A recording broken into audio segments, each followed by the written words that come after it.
جیسے طیرن ابابیل نار حامیۃ لمن خشی من غیرہ یومئذ علیہا منہ خطابا من عین آنیۃ کفوا احد فمن عفی من اخیہ من اذن کتاب حکیم عذاب غلیظ حاسد اذا حسد۔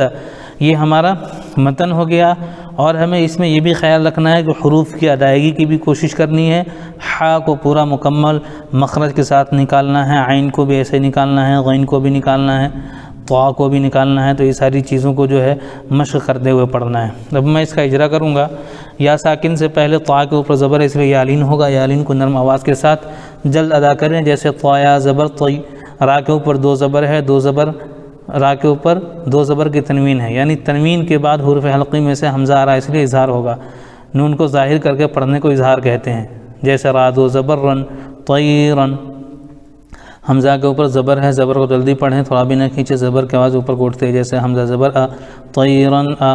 الف سے پہلے با کے اوپر زبر ہے، اس لیے الف مدہ ہوگا، ان کو تھوڑا کھینچ کر پڑھیں، جیسے بال زور با ابا۔ یا ساکن سے پہلے با کے نیچے زیر ہے، اس لیے یا مدہ ہوگا، ان کو تھوڑا کھینچ کر پڑھیں، جیسے با یا زیر بی ابا بی۔ لام کے اوپر زبر ہے، زبر کو جلدی پڑھیں، تھوڑا بھی نہ کھینچے، زبر کی آواز اوپر کوٹتے، جیسے لام زبر ل طیرن ابابیل۔ الف سے پہلے نون کے اوپر زبر ہے، اس لیے الف مدہ ہوگا، ان کو تھوڑا کھینچ کر پڑھیں، جیسے نون الف زبر نا۔ را کے اوپر دو پیش کی تنوین ہے، تنوین کے بعد حروف حلقی میں سے ہا را، اس لیے اظہار ہوگا، نون کو ظاہر کر کے پڑھنے کو اظہار کہتے ہیں، جیسے را دو پیش رن نارن۔ الف سے پہلے ہا کے اوپر زبر ہے، اس لیے الف مدہ ہوگا، ان کو تھوڑا کھینچ کر پڑھیں، جیسے ہا الف زبر ہا نارن ہا۔ میم کے نیچے زیر ہے، زیر کو جلدی پڑھیں، تھوڑا بھی نہ کھینچیں، زبر کی معروف پڑھیں، مجھول آواز سے بچیں، زیر کی آواز نیچے کو جاتی ہے، جیسے میم زیر می نارن حامی۔ یا کے اوپر دو زبر ہے، یا کے اوپر زبر ہے، زبر کو جلدی پڑھیں، تھوڑا بھی نہ کھینچیں، زبر کی آواز اوپر کوٹتے ہیں، جیسے یا زبر یا نارن حامیہ۔ تا کے اوپر دو پیش ہے، دو پیش کو تنوین کہتے ہیں، تنوین اور ساکن کی آواز یکساں ہوتی ہے، جیسے تا دو پیش تن نارن حامیتن۔ لام کے نیچے زیر ہے، زیر کو جلدی پڑھیں، تھوڑا بھی نہ کھینچیں، معروف پڑھیں، مجھول آواز سے بچیں، زیر کی آواز نیچے کو جاتی ہے، جیسے لام زیر لی۔ نون کے اوپر جزم ہے، جزم والے حرف کو پیچھے والے حرف سے ملا کے پڑھتے ہیں، جیسے میم زبر من لیمن۔ نون ساکن کے بعد حروف حلقی میں سے خا آ رہا ہے، اس لیے اظہار ہوگا، نون کو ظاہر کر کے پڑھنے کو اظہار کہتے ہیں، جیسے لیمن خا زبر خا۔ خا کے اوپر زبر ہے، زبر کو جلدی پڑھے، تھوڑا بھی نہ کھینچے، زبر کے آواز اوپر کوٹتے، جیسے خا زبر خا لیمن خا۔ شین کے نیچے زیر ہے، زیر کو جلدی پڑھے، تھوڑا بھی نہ کھینچے، معروف پڑھیں، مجھول آواز سے بچے، زیر کی آواز نیچے کو جاتی ہے، جیسے خشی لیمن خشی۔ یا کے اوپر زبر ہے، زبر کو جلدی پڑھیں، تھوڑا بھی نہ کھینچے، زبر کی آواز اوپر کوٹتی ہے، جیسے یا زبر یا لیمن خشیہ۔ نون ساکن میم نظر من، نون ساکن ہے، ساکن والے حرف کو پیچھے والے حرف سے ملا کے پڑھتے ہیں، جیسے نظر من۔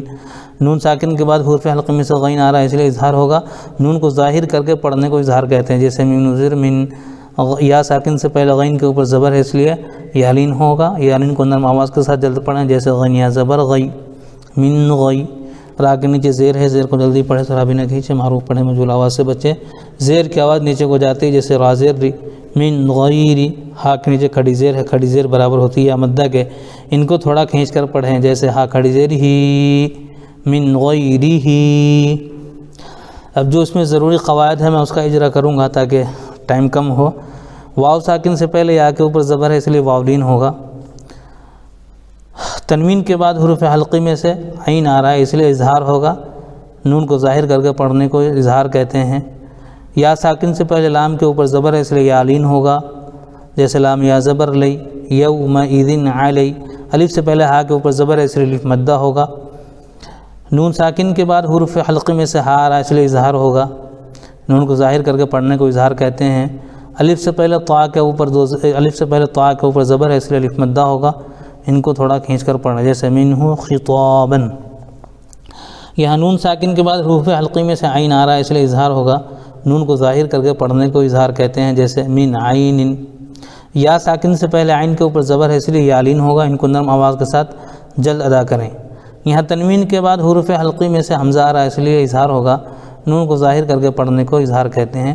حمزہ کے اوپر کھڑا زبر ہے، کھڑا زبر برابر ہوتا ہے الف مدہ کے، ان کو تھوڑا کھینچ کر پڑھیں، جیسے من عین آنیۃ۔ تنوین کے بعد حروف حلقی میں سے حمزہ آ رہا ہے، اس لیے اظہار ہوگا، نون کو ظاہر کر کے پڑھنے کو اظہار کہتے ہیں، جیسے کفوا احد۔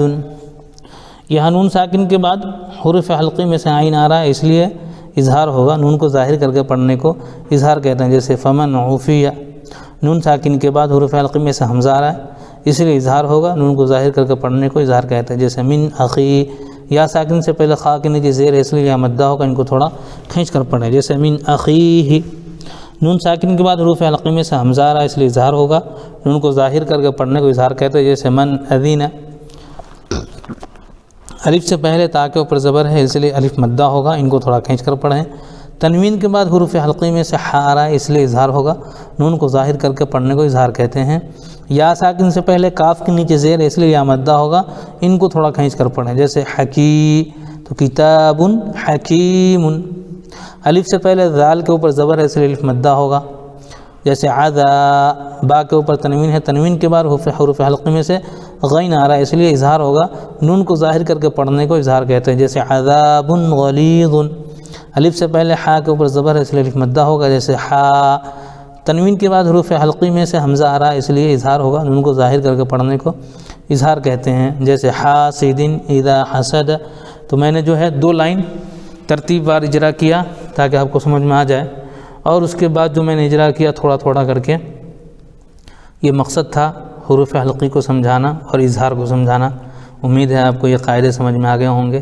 اس میں ضروری ہے کہ ہم جو ہے اس کی حروف کو یاد کر لیں، یعنی حروف حلقی 6 ہیں، حمزہ، عین، غین، خا، تو انشاءاللہ قاعدہ آسانی سے سمجھ میں آ جائے گا۔